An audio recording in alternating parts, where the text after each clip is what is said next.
Shalom KKS yang dikasihi Tuhan Yesus.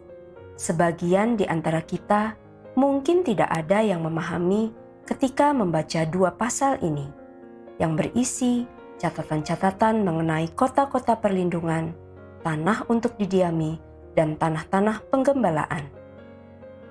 Kita memiliki orang tua jasmani yang sebagian besar mewariskan kekayaannya kepada anak-anaknya, membagikan dengan adil rumah-rumah dan properti kepada anak-anaknya.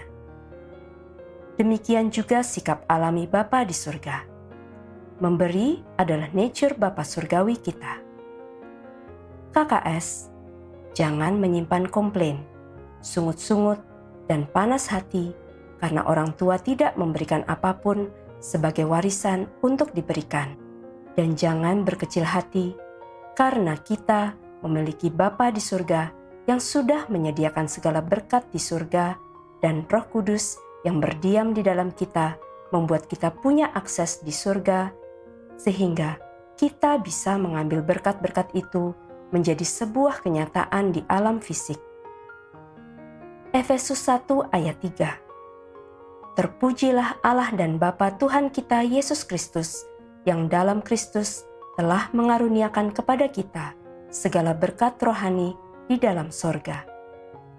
Jangan pernah menyalahkan Tuhan jika engkau masih hidup dalam kesengsaraan, susah, dan merasa miskin, hingga bergumul sangat dengan keadaanmu. Itu bukan menjadi kehendak Bapa, dan juga bukan karena Tuhan pilih kasih atau bersikap tidak adil. Itu karena ketidakpahaman dan ketidakpercayaanmu akan janji-janji Tuhan, dan bahwa Tuhan sudah menyediakan berkat sesuai porsinya. Ambillah berkat di surga untuk dinikmati di bumi. Jika engkau bermalas-malasan, bersaat teduh, malas mempelajari dan menangkap janji-janji Tuhan untukmu, engkau tidak akan mendapatkan apa-apa kecuali hanya sekedar bertahan hidup. Alkitab berisi perjanjian-perjanjian Tuhan dengan kita. Namun, jika engkau tidak menangkap dan mempelajarinya, mengabaikan firman dengan berbagai alasan kesibukan dan lainnya, bagaimana engkau dapat mengalami janji Tuhan itu?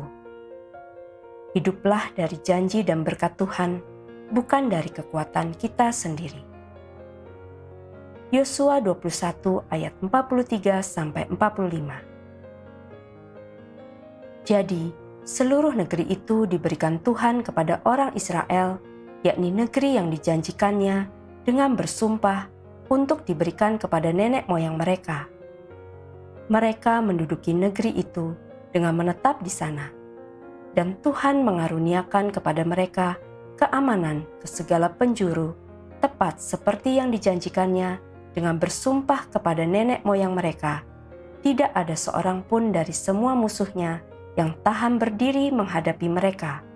Semua musuhnya diserahkan Tuhan kepada mereka. Dari segala yang baik yang dijanjikan Tuhan kepada kaum Israel, tidak ada yang tidak dipenuhi, semuanya terpenuhi. Jadi, apakah kemiskinan sudah ditakdirkan Tuhan? Tidak. Kemiskinan bukan rancangan Tuhan. Tuhan tidak pernah merancangkan hal-hal buruk kepada umat ciptaannya. Kemalasan, keengganan untuk bangkit kembali, mudah putus asa, berdiam dalam zona nyaman kelamaan, malas mencari, malas berdoa, malas untuk selalu tekun bertanya kepada Tuhan, malas belajar dari kesalahan masa lalu, malas beraktivitas yang berguna, menjadi alasan utama manusia didera kemiskinan. Kemalasan menjadi virus yang mematikan semua aspek hidupmu, tidak bertumbuh, berkembang, dan berbuah. Jika Roh Kudus berdiam di dalammu, maka Roh Kudus akan memimpinmu pada pintu-pintu keberhasilan. Karena Roh Allah sendiri, Maha Karya, sanggup menciptakan apapun. KKS, setiap kita memiliki porsi berkat yang sudah menjadi bagian kita. Raih, ambil dan usahakan. Tekuni, pertajam, minta Tuhan untuk memberi ide-ide baru yang kreatif. Janganlah engkau silau dengan talenta orang lain. Tekunlah mengasah talentamu sampai engkau menjadi begitu mahir dan ahli di dalamnya, dan pergunakan untuk membangun tubuh Kristus. Tuhan Yesus memberkati. Amin.